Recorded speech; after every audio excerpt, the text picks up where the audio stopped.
Page 5 of the addendum, HL addendum for discrete random variables. At the top, we're comparing the difference between the binomial distribution and the Poisson distribution. First of all, they're represented by B and PO respectively. You see that for the binomial distribution, it's got two given parameters. One is the number of trials, and the other is the probability of success.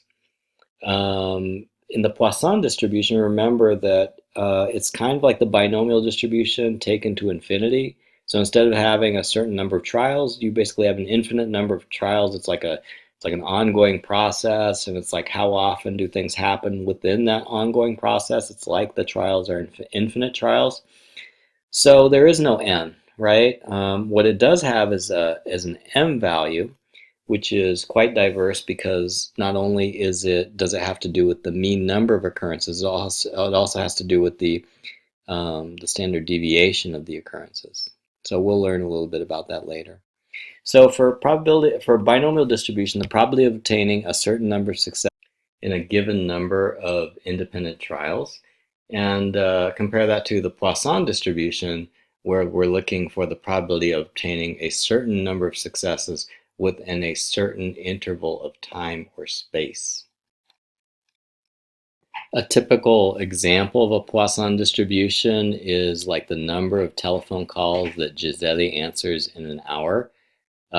Basically, the time span you're looking at is the hour, and what you're going to do is you're going to try to figure out what's the probability that Gisele gets a certain number of calls in that time. Under here, take a look at this quite confusing looking function. It's got m to the x in it, it's got e to the negative m in it, and it's got x factorial in the denominator. Not really intuitive at all, but when you learn more about it, you can kind of figure out why each one of those things is there. And in some of the problems that are in this problem set, it helps you figure that out.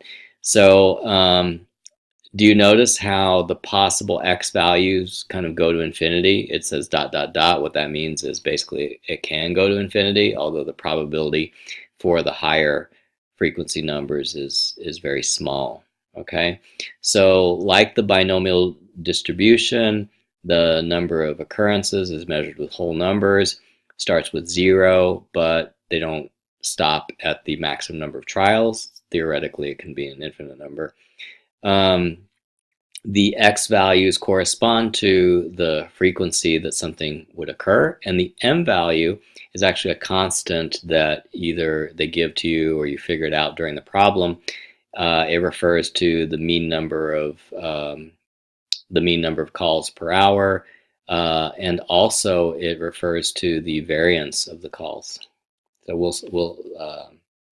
let's fill that in here. M is the parameter. It's the parameter of the distribution, which means that m equals mu and sigma squared. Okay, so it's both of those. I repeated parameter there. Conditions for a distribution to be Poisson. Average number of occurrences, mu, is constant for each interval. Okay, that makes sense. So, for example, maybe Gisele receives more calls in the morning than in the afternoon. You would make sure that one Poisson distribution would be used for the morning and a different one would be used for the afternoon. Can't use the same one.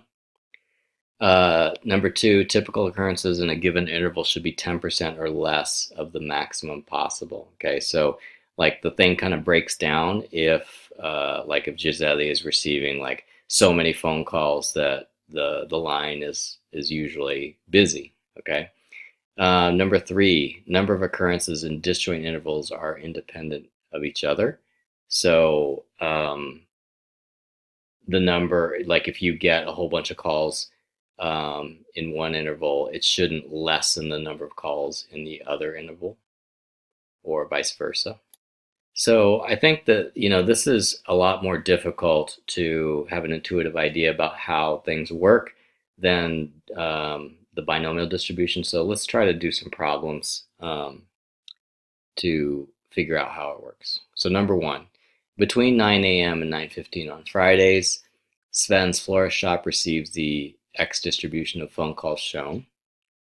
Find the mean of the X distribution and compare the actual data with that generated by a Poisson model. So the first thing I'm going to do is I'm going to take this distribution and put it into the calculator and find the mean of it. So I've filled in stat edit here with the X and the frequency, and then I'm just going to do stat calc 1 var stats L1 L2 calculate, and the X bar gives us the mean. So the mean is 1.5. And compare the actual data with that generated by a Poisson model. So to do that, I'm going to do a little trick here. I'm going to do, in the stat edit tables, I'm going to make one column which has the numbers 0 through 6 here on the left, and I'm going to put the Poisson distribution function here in L2, and I'm going to make it use the L1 values to generate the L2 values. So let's see. So I'm going to put 1.5. Oops. 1.5 to the X. Instead of X, I'm going to put second L1 because that's my X value, right? E to the negative, not minus 1.5 divided by L1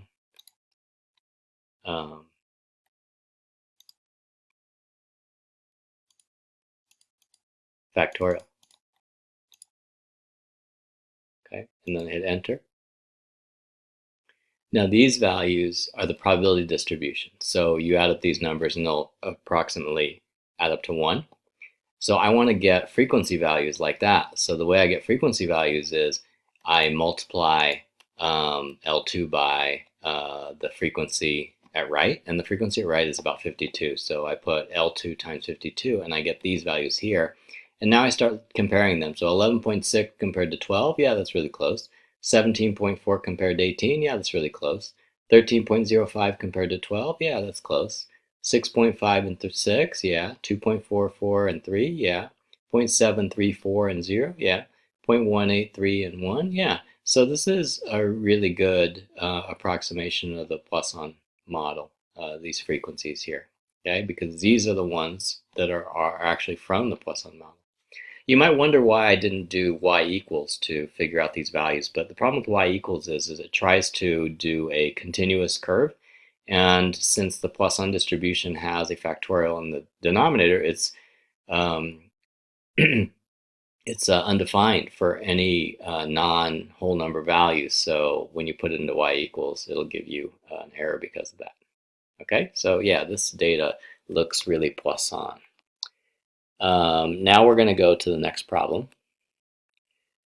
Number 3. 1 gram of radioactive substance is positioned so that each emission of an alpha particle will flash on a screen. The emissions over 500 periods of 10 seconds duration are summarized in the following table. So find the mean of this distribution. So we're going to use stat edit again to try to find the mean here. And so we're going to have the values from 0, 1 through 7 here. And then in L2, I'm going to type in the values that are given. So 91, 156, and I'm going to do this offline, fill this. Okay, I'm back, so I filled in the first 2 columns, do stat calc, 1 var stats, L1, L2 calculate, and my X bar value is 1.69.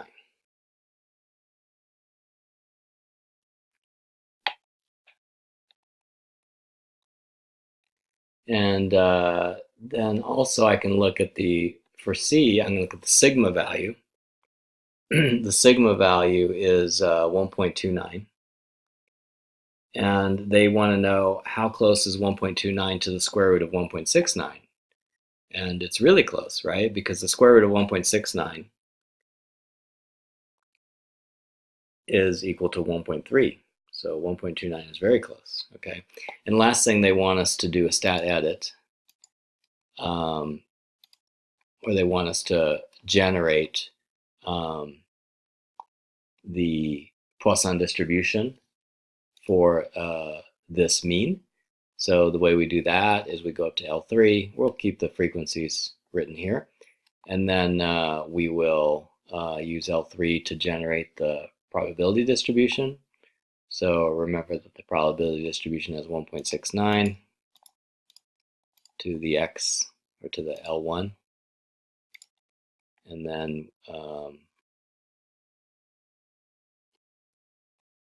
we multiply that times e to the negative m, negative 1.69. And then we divide that by L1 factorial. Just a slight correction on the equation I typed in. Put parentheses around the 1.69 to the L1 power, because otherwise it doesn't do the PEMDAS the way you want it to.